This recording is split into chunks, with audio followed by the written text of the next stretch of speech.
Greetings from the Committee on Professional Certification. The topic of this video is how to play a dictation. It may sound like a simple task, but it's surprising how much thought and preparation really need to go into it. Thank you for being willing to undertake this important role in the life of the American Guild of Organists. Ear tests are featured in the Choirmaster, Associate, and Fellowship exams. The exact nature of the tests, melodic dictations, 2-part, 4-part, error detection, are specific to each exam. It's important that you understand the requirements of the exams, especially the one you may be called on to play. The requirements are normally printed in the July issue of the American Organist magazine. That's a good place to start. There are also manuals of procedure available from the Guild. This is the manual of procedure for associate and fellowship tests. You must be aware of the procedures here. Lastly, the tests themselves have certain requirements, how many times you play the piece, and exactly some more minutiae of the performance. So be prepared. Have your mind around all of this.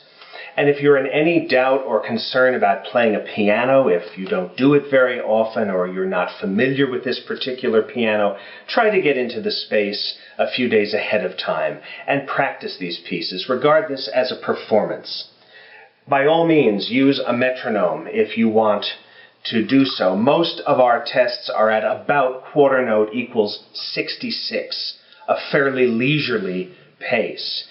Do not use a metronome or click track of any kind in the examination itself. It's highly distracting, but you may certainly practice with it. A little variation, a few clicks either way, will probably not be the end of the world.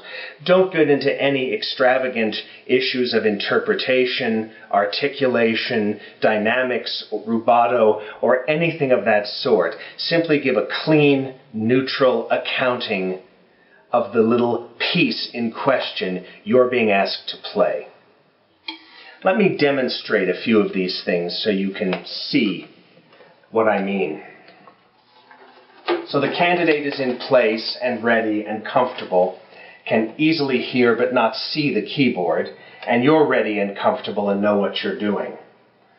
So for the melodic dictation in the associate exam, you'll announce treble clef, key of A major, common time, sound the tonic chord, and then begin to play.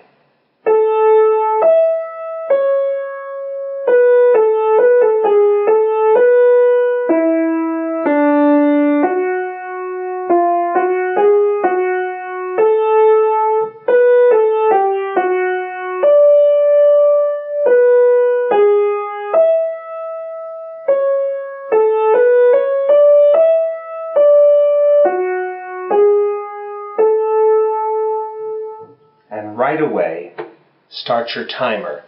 Whether that is an app on your phone, I have a timer app, the sweep second hand of your watch, a kitchen timer, just as long as the correct amount of time is inputted and followed.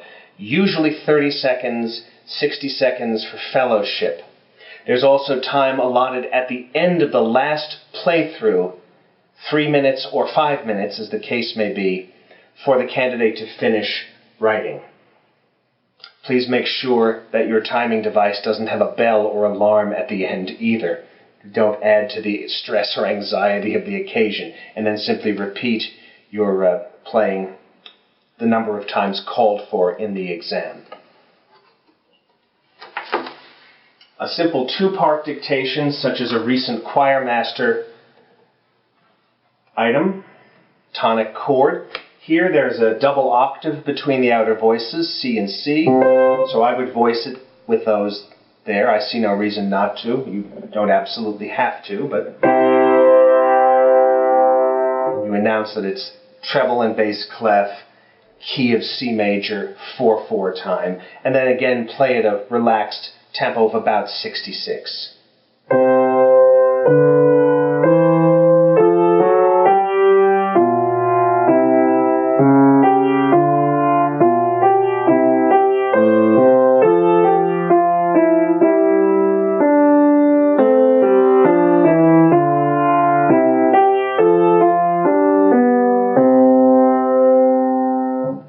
Timer.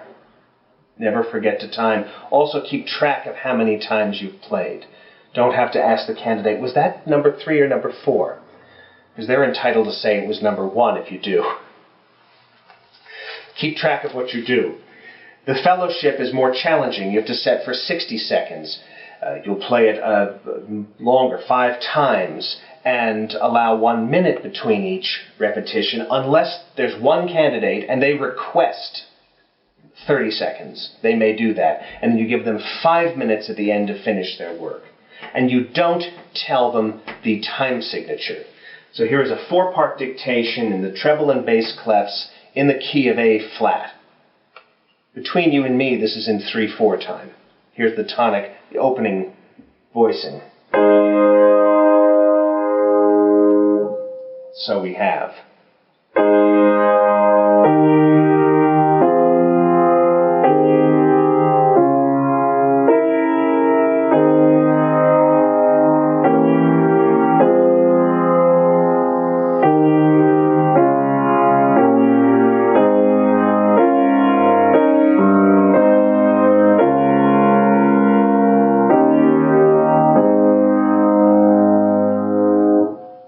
Timer.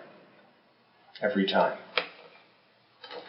I would advise avoiding either being too severe and intimidating with the candidate and too ingratiating and chummy with the candidate. Be neutral, professional, friendly, play like it's music.